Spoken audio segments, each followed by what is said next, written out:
À Cotonou, les grands axes non asphaltés submergés par l'eau de pluie, à l'instar de la rue pavée du carrefour à Gontican, un fait que déplore cet artisan. Allez, comprendre si pavé de pavé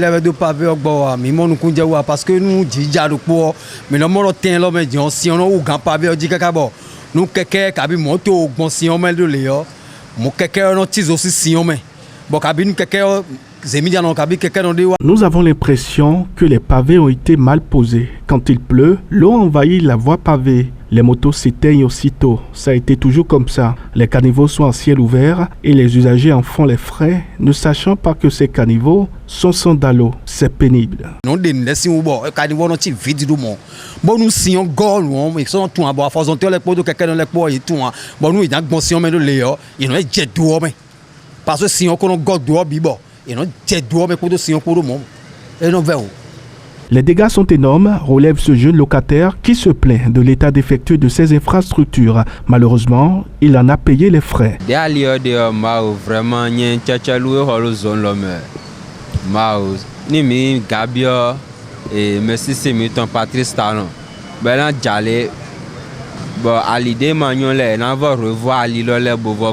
Tel que l'infrastructure est présentée, cela crée des dommages aux populations. Je viens d'intégrer la zone. Si le chef de l'État peut instruire pour que ces travaux puissent reprendre, ce serait intéressant. Si ces rues peuvent être asphaltées, cela soulagerait nos peines. Je suis tombé et j'ai mal. À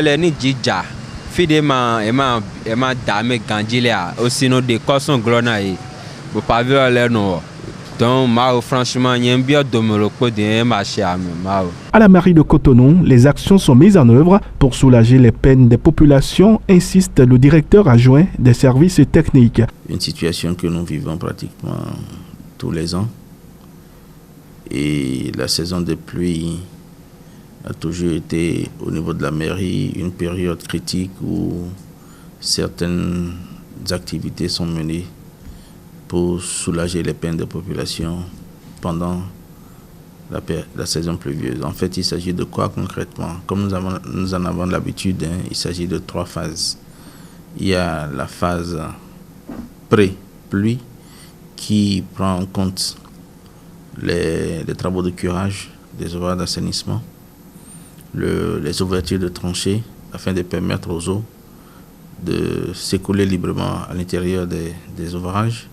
Il faut que je rajoute ici que ces travaux sont exécutés par la Société de gestion des déchets et de la salubrité.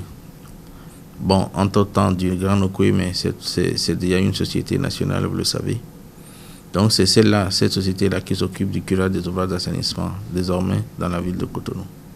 Assistée toutefois par la mairie pour suivre l'exécution des travaux.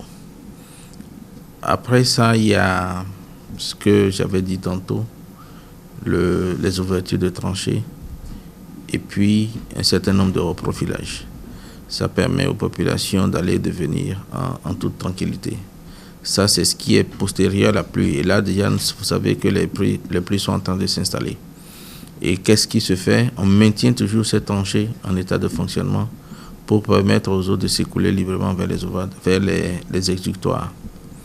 Donc, c'est ce qui se fait maintenant. Il y a des grandes tranchées et des petites tranchées. Les grandes tranchées se font avec la pelle excavatrice et les petites avec la niveleuse. Donc, c'est d'assurer la libre circulation des biens et des personnes pendant cette saison de pluie.